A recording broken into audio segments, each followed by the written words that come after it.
এই ওয়াইটির ইউটিউব সাক্ষী আছে, যার সঙ্গে যার যত বেশি গলাগলি ঢলাঢলি পিতলামো পিরিত তার সঙ্গে 36-এর আখড়া হয়েছে। এবং তারপরেই এক একজন কন্ট্রোভার্সি করতে বসে পড়েছে এক একজনের বিরুদ্ধে।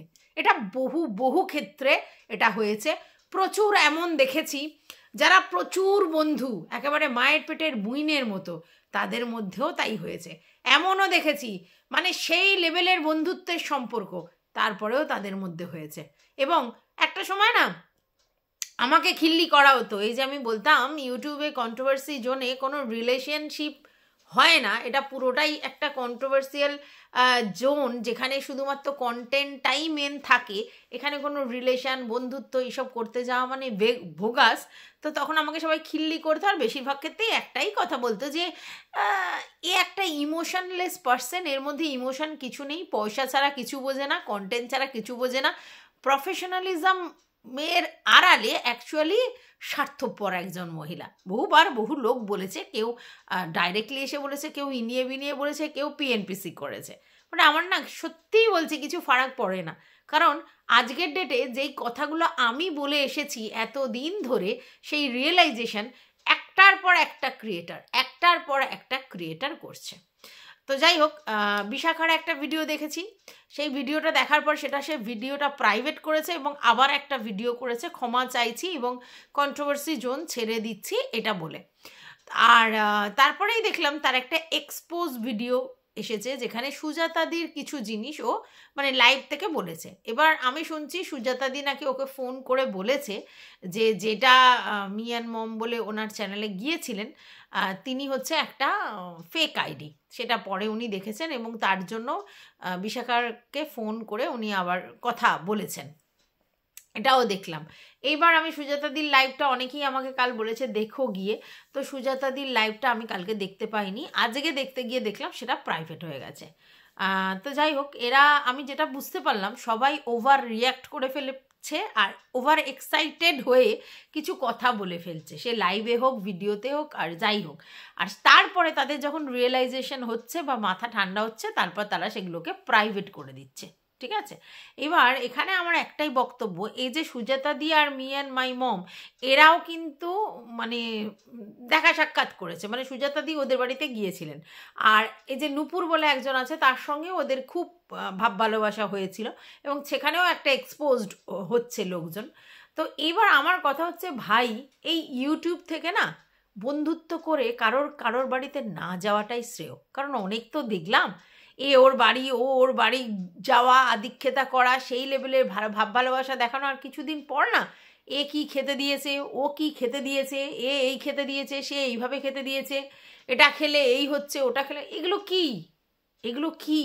আর সেগুলো যদি ইউটিউব প্ল্যাটফর্মে চলে আসে না, ভীষণই বাজে লাগে। এবার তোমরা বলতে পারো তাহলে তোমরা কি কন্টেন্ট পাও না? হ্যাঁ পাই, কিন্তু বিশ্বাস করুন এইসব নিয়ে আলোচনা করতে ভালো লাগে না। তো চলো, welcome back to my channel. আশা করছি তোমরা সবাই খুব ভালো আছো আর আমিও খুব ভালো আছি। আজকের টপিক আমার বিশাখা নয়, আজকের টপিক আমাদের সুদেবী।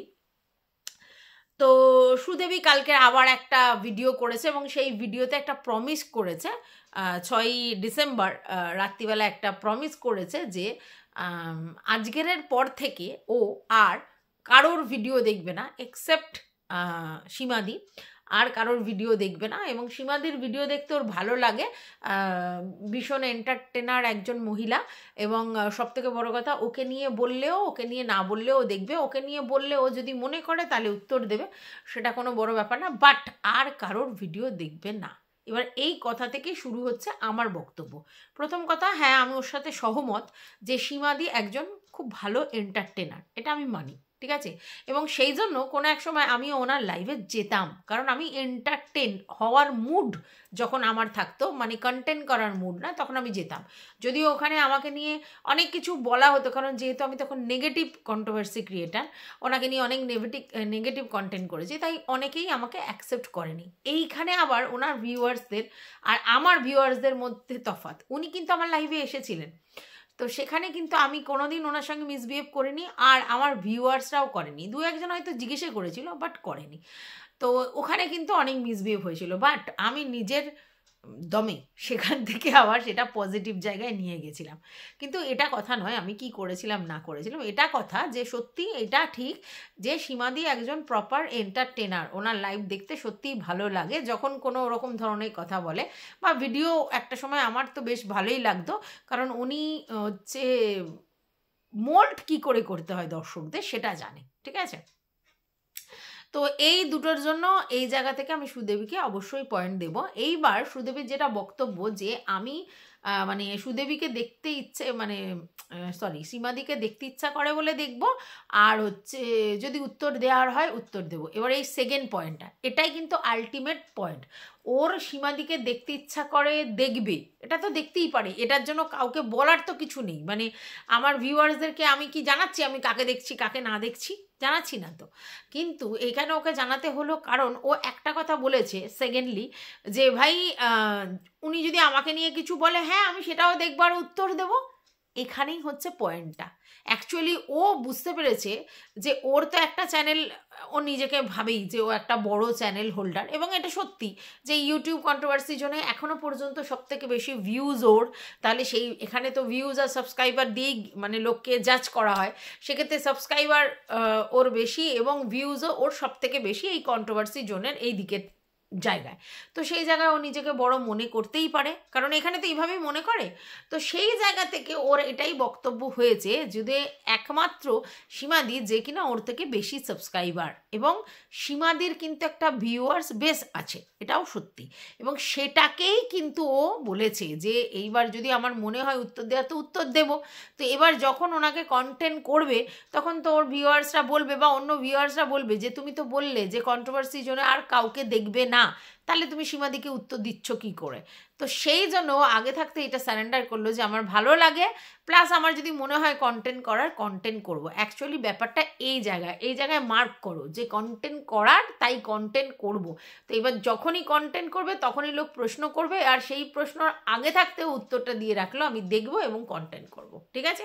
ভালো লাগাটা আলাদা জিনিস, ও যেটা বলেছে ঠিকই, ভালো লাগাটা জিনিস। এবার ভালো লেগে তুমি কাকে দেখছো না দেখছো সেটা তো কেউ বলার জায়গায় নেই। আচ্ছা, এইবার ও একটা সময় রিম্পুকেও বলেছিল যে আমি রিম্পুকে উত্তর দিই কেন, সে বড় ক্রিয়েটার কি ছোট ক্রিয়েটার আমার কাছে ডাজেন্ট ম্যাটার, আমার থেকে তোর কম সাবস্ক্রাইবার, কিন্তু কিন্তু আমার মনে হয় ও কথাগুলো লজিক্যালি বলে। ভালো করে বোঝো, ও বলেছিল আমার মনে হয় ও যে কথাগুলো বলছে লজিক্যালি বলছে, সেই জন্য আমি ওকে উত্তর দিই। বোঝো? তাহলে এখন বলছে অন্য কথা, ঠিক আছে। আবার একটা সময় ওদের একটা বন্ধুত্বপূর্ণ সম্পর্ক গড়ে উঠেছিল, অবশ্যই নিজেদের মধ্যে একটা আন্ডারস্ট্যান্ডিং করেছিল, এবং এটা গুড ডিসিশন যে কন্ট্রোভার্সি জগতে তুমি আমাকে আমি তোমাকে কন্টেন্ট করতেই পারি, কিন্তু সেটা সেই লেভেলের এক্সট্রিম নোংরামো জায়গায় নয়।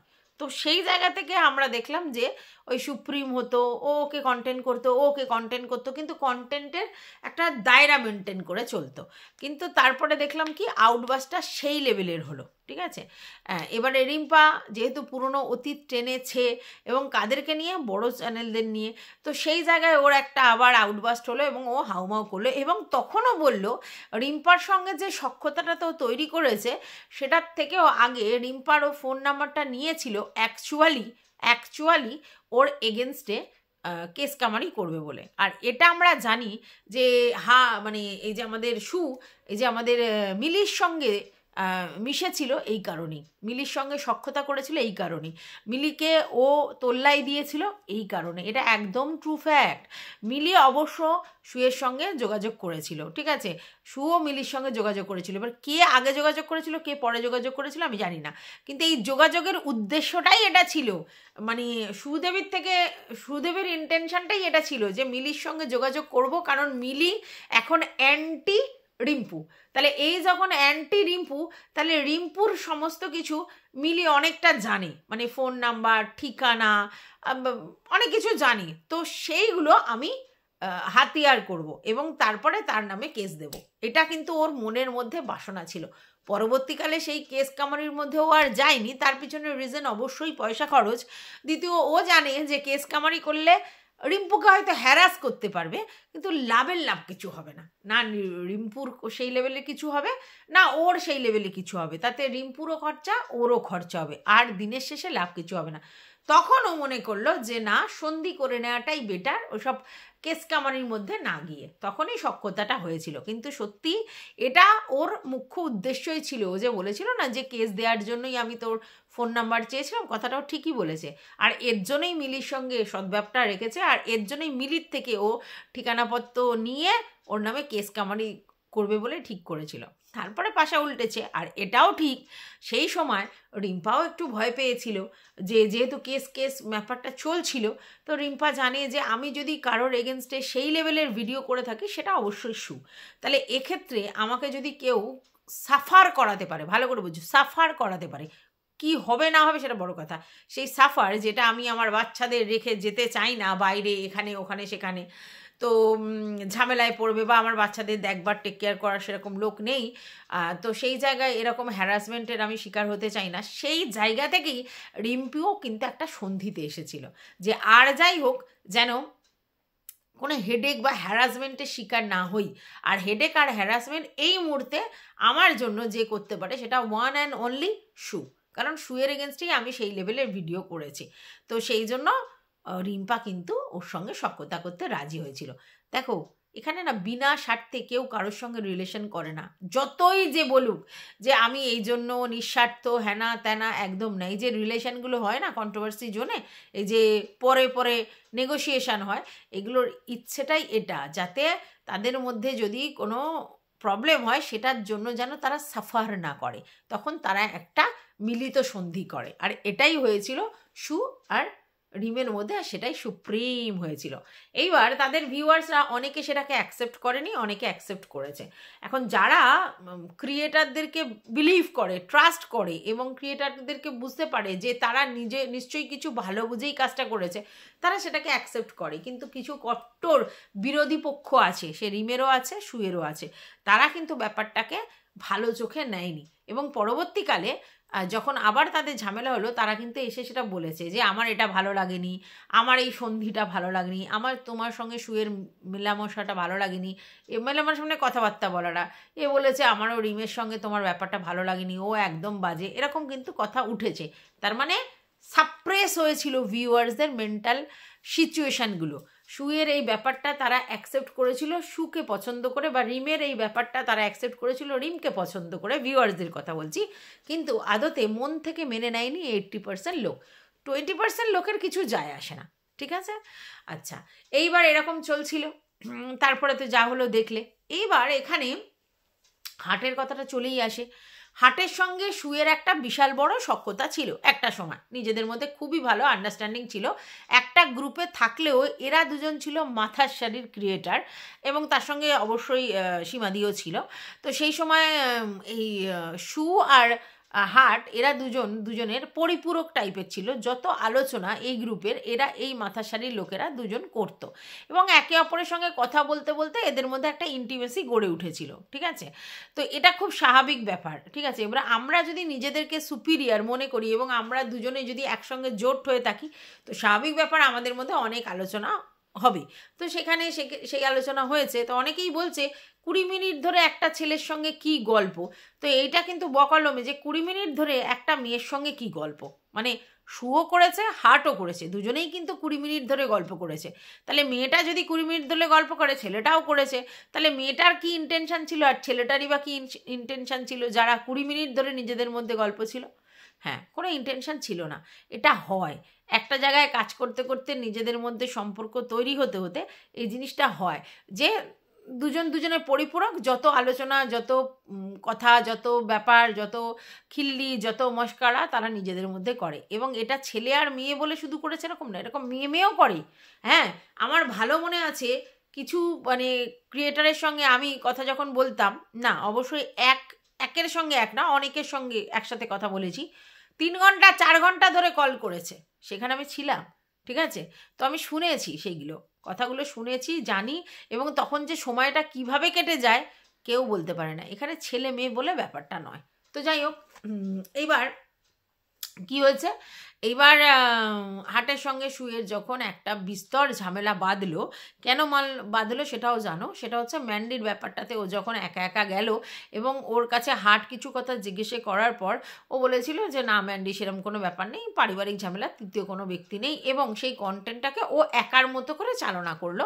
এখান থেকে হাটের মনে হলো যে ভাই আমাদেরকে ইগনোর করছে, আর ইগনোর করলে যে কোনো মেয়ে লিগোতে লাগবে, কারণ সেই ভাবে প্রায়োরিটি দিত। একটা চশমা কিনলে জিজ্ঞেস করতো, একটা কোথাও গেলে জিজ্ঞেস করতো, ফোনের ব্যাপার হলে জিজ্ঞেস করতো, কারণ এটা সুভাবত যে হাট হয়তো এগুলো সব বোঝে, সব জানে। তার পিছনে রিজন আছে, যেহেতু হাট একটু শহর কেন্দ্রিক জায়গায় থাকে, একটা পুরুষ মানুষ, তার চশমার দোকানে সে কাজ করে, তাহলে সেই ব্যাপারটা সে জানবে, ফোন ঘাটাঘাটি করে, হয়তো সেক্ষেত্রে ফোনের ব্যাপারটা জানবে, এই জন্যই ও কিন্তু জিজ্ঞেসে করতো। এবং সেই জায়গায় হাটকে যখন সে এই ব্যাপারটা না বলে গেল, হাটের তখন ইগোতে লাগলো, এবং এখান থেকেই সমস্যাটা শুরু হলো। এবং এই সমস্যাতে প্রথমে কিন্তু হাট ওকে নিয়ে ভিডিও করেনি, একের পর এক ভিডিও নামছিল, অন্য দিদিরা করছিল, কিন্তু হাট করেনি। হাট অনেক পরে গিয়ে কিন্তু মাঠে নেমেছে, কিন্তু সেই সময় এটা বোঝা গেছে যে এই পুরো ব্যাপারটা কিন্তু হাটই কন্ট্রোল করছে, কারণ এত দিদিরা যে ভিডিও নামাচ্ছে হাট কিছুই জানে না সেটা কিন্তু নয়। তো যাই হোক, সে যা হয়েছে। এরপরে দেখলাম যে তাদের মধ্যে সেই এক্সট্রিম লেভেলের ঝামেলা, এবং সেই ঝামেলার মধ্যে আমরা থার্ড পার্টি এন্ট্রি নিলাম, নাক গলালাম, ইচ্ছাকৃত, অনিচ্ছাকৃত নয়, ইচ্ছাকৃত। কেন? অবশ্যই কন্টেন্টের খোঁজে। আমি তো কোনো বিনা স্বার্থের কাজ করিনি, আমি তো অবশ্যই সেখানে কন্টেন্ট পেয়েছিলাম। আর বিড়াল যেরকম মাছের গন্ধ শুকে, আমি কন্টেন্টের গন্ধ শুকে সেই তার মধ্যে ড্রাইভ মেরেছিলাম। আমাকে কেউ বলেনি ভিডিও করতে, না শুয়ের তরফ থেকে কোনো রকম ইনস্ট্রাকশান এসেছিলো যে তুমি আমার হয়ে ভিডিও করো, না কিছু। আমি দেখলাম এখানে একটা ভালো কন্টেন্টের জায়গা আছে, আর শুয়ের তো পুরো বিস্তারিত আলোচনা আমি তখন জানি না, যা দেখেছি। আর আমার কন্ট্রোভার্সির মধ্যে যেটা মনে হচ্ছে যে না ও একটা হেলদি জায়গা থেকে বলছে কথাটা, তখন ওর পিছনে মানে একদম সেইভাবে দাঁড়িয়ে পড়লাম আর কি, ঠিক আছে, কন্টেন্টের আশায়। তো দেখলাম রেগুলার বেসিস কন্টেন্ট পাচ্ছি, আর শুধু এই নয় যে শুধু হাট দাদা কন্টেন্ট দিচ্ছে, অতগুলো লোকজন কন্টেন্ট করছে, তাহলে কত কন্টেন্ট বলো তো? সবাইকে উত্তর দিতে বসলে প্রতিদিন কত কন্টেন্টের অভাব হওয়ারই কথা নয়। আবার এদিকে আছে আমাদের রিম্পা আর দীপ্তিদি, তারাও করতো। তো এইবার সবাইকে নিয়ে কন্টেন্ট করতে তো এই জায়গায় আজকের পৌঁছেছি। তো এই যে ব্যাপারটা, তখন কি হলো যে আমাদের কাছে কন্টেন্ট, কারণ শুকে বলছে, শুয়ের এগেনস্টে এত লোক, সবাই শুকে বলছে, তাহলে আমরা শুয়ের সাপোর্টে দাঁড়িয়ে পড়ি, এই করেই দাঁড়িয়ে পড়েছিলাম। তো যাই হোক, এরপরে যখন দেখলাম যে হঠাৎ করে আবার শু বলল যে না, হাটের সঙ্গে ওর সমস্ত প্রবলেম মিটে গেছে, শর্ট আউট হয়ে গেছে, তাহলে আর ওকে নিয়ে ভিডিও করো না। এইখানটা থেকে আমার একটা আপত্তি শুরু হলো যে ভাই তুমি কে বলবার যে আমরা ভিডিও করব কি করব না? মানে ও এটা বলতে চাইলো যে এইবার যদি ভিডিও করো তাহলে তোমরা কমিউনিটিও পাবে না, আমি গিয়ে লিখবো না, কারণ আমাদের মধ্যে নেগোসিয়েশন হয়ে গেছে, ঠিক আছে। তাহলে সেদিন থেকে এটা তো ফিল করা যায় যে ও অন্য কোনো ক্রিয়েটারের কথাও কোনো চিন্তাও করে না, অন্য কোনো ভিউয়ার্সদের কথাও চিন্তা করে না। ওর যদি মনে হয় ওর সঙ্গে সন্ধি করবে করে, ওর যদি মনে হয় সন্ধি করবে না করে না, ঠিক আছে। এইখানে কিন্তু এই ভিউয়ার্স বলেছে, তোমরা বলেছে, ওরা বলেছে, এটা কোনো বড় ব্যাপার নয়। ও কিন্তু নিজের ইচ্ছায় সন্ধিটা করেছে, এবং সেই সময় অনেক ভিউয়ার্স কিন্তু সেটা অ্যাকসেপ্ট করতে পারেনি, যে এত নোংরা কথা তোমাকে নিয়ে বলল, তুমি তার সঙ্গে কি করে আবার সন্ধি করলে। তারপরেও কিন্তু অনেকে সেটাকে অ্যাকসেপ্ট করেছিল, ঠিক আছে। এইবার এই যে ও আজকের বলছে যে এখানে এই যে এদের কাছে ক্ষমা চাওয়া হলো, কারণটা হচ্ছে দল করবার জন্য, আর অ্যাকচুয়ালি ওর এগেনস্টে কথা বলা হলো ভিউজের জন্য, কারণ এখানে তো সবাই ভিউজের জন্যই এসেছে। তো যদি কন্টেন্টের সঙ্গে দোস্তি করে নেয় তাহলে ভিউজটা হবে কোত্থেকে, ভিউয়ার্সরা থাকবে কি করে? হ্যাঁ, এটা তো সত্যি যে কন্টেন্টের সঙ্গে দোস্তি করে নিলে ভিউয়ার্স থাকবে না বা কন্টেন্ট খুঁজে পাওয়া যাবে না, কিন্তু ও এটা বলতে চাইলো যে ওর সঙ্গে যদি দোস্তি করে তাহলে ও কন্টেন্ট মিস করবে, মানে হার্ট, তার জন্য ওর সঙ্গে দোস্তি করবে না। কিছুটা আংশিক আবার হয়তো ঠিকই ব্যাপারটা, যে কেন ঘোড়া কি ঘাসের সঙ্গে সঙ্গে বন্ধুত্ব করে, এই জায়গাতে ঠিকই যে ওর কাছে এখন কন্টেন্ট, হাটের কাছে শু এবং শি এই দুটো হচ্ছে মানে একদম কি বলে বুলান্ত কন্টেন্ট। এইবার সেই জায়গায় স্বাভাবিক ওদের সঙ্গে কেন কোনো নেগোসিয়েশনে আসবে, তাই না? তাহলে তো ভিউয়ার্সদের প্রতি দায়বদ্ধতা তো ওর থাকলো না, যে তুমি এতদিন এদের নিয়ে এত কিছু বললে, হঠাৎ করে তাদের সঙ্গে আবার তোমার ইন্টিমেসি দেখা গেল, তো এরম হলে তো ভিউয়ার্সরা থাকবে না। তো নিজের গুডউইল, নিজের ভিউয়ার্সদের ধরে রাখার জন্য হাট তো সন্ধি করবে না। বললেই কি সবাই সবার সঙ্গে সন্ধি করে না। হ্যাঁ, ও ফিলিংস দেখিয়েছে, পুরনো ফিলিংস এখনও চাউর করেছে, তো ওর ফিলিংস থাকতে পারে, হাটের তো নেই, এবং সেটাই হাট বলেছে। এবার সেই জায়গা থেকে কি হলো বলো তো, যে ও বলল যে যাদের সঙ্গে কন্টেন্ট বিনিময় আছে, যাদেরকে নিয়ে কন্টেন্ট করে, তাদের সঙ্গে তো বন্ধুত্ব করবে না। আর যাদের সঙ্গে কন্টেন্ট করবে না মানে চুনোপুটি, মানে আমাদের মতো চুনোপুটিদের কথা বলছে, তো তাদেরকে তো ও কন্টেন্ট করবে না, তো সেই জন্য তাদের সঙ্গে আর কি তাদেরকে দলে যুক্ত করলো। প্রথম কথা হচ্ছে এইখানে আবার অবজেকশন, যে ভাই আমাকে কেউ আজ পর্যন্ত দলে যুক্ত করতে পারেনি, আর আমি কারোর দলে যুক্ত হইও না, ঠিক আছে? আমার যেখানে মনে হয় কমেন্ট করি, যেখানে মনে হয় না কমেন্ট করি, ভিডিও করার ইচ্ছে হলে ভিডিও করি, কোনো দলবাজি আমি করি না। এইবার রইল বাকি ও আর একটা কথা বলছে, এদেরকে তো কন্টেন্ট করবে না, একদম ভুল কথা। হাট আমাকে অনেকবার কন্টেন্ট করেছে, এরকম নয় যে কন্টেন্ট করেনি। তাহলে এই ভোগাস কথাগুলো একদম ভুলভাল। তবে হ্যাঁ, এটা সত্যি, এখানে যারা নিজেদেরকে মনে করে যে আমরা সুপিরিয়ার আর এরা নিচের, এদেরকে তো আমি কন্টেন্ট করবো না, তাহলে এদেরকে আমার দলে নিয়ে নিই। তো সেটা তো হাটের জন্য যদি প্রযোজ্য হয়, সেটা শুয়ের জন্যও প্রযোজ্য। শুও যাদেরকে তনু এদেরকে যে দলের মধ্যে রেখেছিল, ও তো নিজেই বলেছে আমি তো এদের কোনোদিন কন্টেন্ট করিনি, এদেরকে নিয়ে কোনোদিন ভিডিও করিনি, এদের নিয়ে কোনোদিন ভিডিও করবোও না, বলেছে না? তার মানে কি, জানে এদেরকে নিয়ে আমার দরকার নেই ভিডিও করার, এরা অতটাও এলিজিবল নয়, মানে ওর বক্তব্য অনুযায়ী। আমি বললাম সাবস্ক্রাইবার আর ভিউজ দেখেই এখানে গেন হয়, তো তাদের নিয়ে কন্টেন্ট করবে না, তাহলে তাদেরকে দলেই রাখা উচিত। মানে সেই সময় ওর এই জিনিসটাই মাথায় ছিল, তার জন্যই না জনে জনে ফোন করতো, নাহলে কেন ফোন করতো, কেন তাদের সঙ্গে এত ইন্টিমেট কথা বলতো, কেন তারা এখনও ইমোশনালি জড়িত আছে, বুঝতে হবে বস, বুঝতে হবে। যাই হোক, আমি যে দলে থাকবার নই বা দল করবার নই বা আমি কারোর পদলেহন করবার লোক নই, সেটা অনেকদিন আগেই বুঝতে পেরে গেছিলো, এটা নো ডাউট। তো যাই হোক, এইবার যেটা হলো, তারপরে কি দেখলে যে ওদের মধ্যে আবার মিলঝুল হয়ে গেল, ওটা ফার্স্ট টাইম হলো। তারপরে আবার সমস্যা, ঝামেলা, ঝগড়া, অশান্তি, অনেক কিছু চলার পর হঠাৎ দেখলাম আবার ওদের মিল হয়ে গেল, অবশ্যই টিনাকে কেন্দ্র করে। মানে টিনাকে নিয়ে তখন প্রচুর লাইভ আর প্রচুর ভিডিও নামছিল, এবং আমাদের চক্রবর্তী ম্যাডাম, তিনি হচ্ছে আমাদের খোকার সঙ্গে মিলে একটা ডুয়েল লাইভ করছিল, যেখানে টিনাকে অনেক ডিফেম করা হচ্ছিল। এই যে ডিফেমটা হচ্ছিল, তখন গা রিরি করে ফুটতে থাকে আমাদের সুদেবীর, এবং সে হাটকে বলে মেসেজ করে যে তুমি একটা লাইভের অ্যারেঞ্জ করো, আমরা সেখানে গিয়ে চেঁচামেচি চিৎকার করব, কারণ ওই লাইভ নেওয়া যাচ্ছে না। মানে ও জানে যে এই সময় হাট যদি একটা স্ট্রিম লাইভ করে তাহলে সবাই উঠতে পারবে, এবং হাটের লাইভ করে যদি সবাই ওঠে তাহলে সেই দিকটা আবার লোকে চোখ চলে আসবে যে হাটের লাইফে শু, আর ওদের মধ্যে হয়ে গেলে হ্যাঁ না তাই না, ব্যাপারটা এইদিকে চলে আসবে, ওরা তখন মানে ডমিনেট হয়ে যাবে।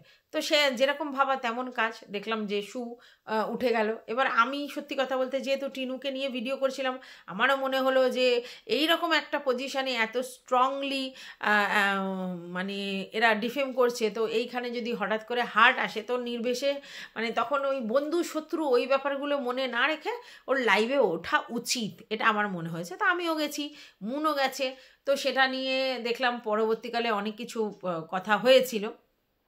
তো এইবার যেটা হলো, এইবার সেইখান থেকে মিলঝুল হওয়ার পরে আবার একটা ঝামেলা বাঁধলো, আর ওদের মধ্যে অ্যাডজাস্টমেন্ট চলে গেল, এবং তখন অনেক প্রতিজ্ঞা আমাদের সুদেবী করলো, আর জীবনে নয়, কোনোভাবে না, ওর ভিডিও দেখি না, ওকে দেখার ইচ্ছা প্রকাশ করি না, রোজ বকতে থাকে আমি ছাড়া কন্টেন্ট নেই, হ্যাঁ না তা না, ওকে দেখবো না, দেখি না, এরকম। তারপরে একদিন দেখলেন যে হঠাৎ এ যখন লাইভ করছে, এও ওর পাল্টা উত্তর দিচ্ছে, ও লাইভ করছে, এ ভিডিও করছে, মানে সে পাল্টা আক্রমণ বেশ কিছুদিন ধরে চলছে। চলছিল যখন এই গয়নার লাইভটা হয়নি তার আগে।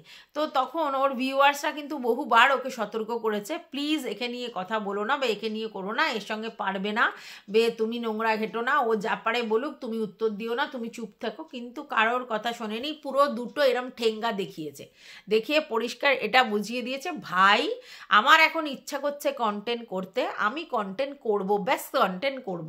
এবং বলেওছে মুখে যে অনেক তো আমাকে নিয়ে বললো, এবার আমিও পাল্টা জবাব দেবো বলে রোজ রোজ উত্তর দিচ্ছিল। এবং ওর কিছু ভিউয়ার্সরা কিন্তু এন্টারটেন হচ্ছিল, এটাও নো ডাউট, আর সেই জন্যই করছিল, কারণ আলটিমেটলি সবই এন্টারটেন আর ভিউজের জন্য তো করছিল। করতে করতে করতে করতে ও এইবার তোমার গয়নার বিজনেসের এইগুলোতে ঢুকে গেল বা এইদিকে লাইভ করলো। তো কোয়াইট ন্যাচারাল ওইগুলো করলে যথেষ্ট পরিশ্রম আছে, একটা ব্লগিং চ্যানেলে ব্লগিং ভিডিও, তারপর অন্য কাজকর্ম করে গস্ত করা, মাল গস্ত করা, নিয়ে আসা, সেগুলো দাম ফেলা, সেগুলো লাইভ করা, সেগুলোর বুকিং নেওয়া, কাজটা কম না, বেশ কাজ।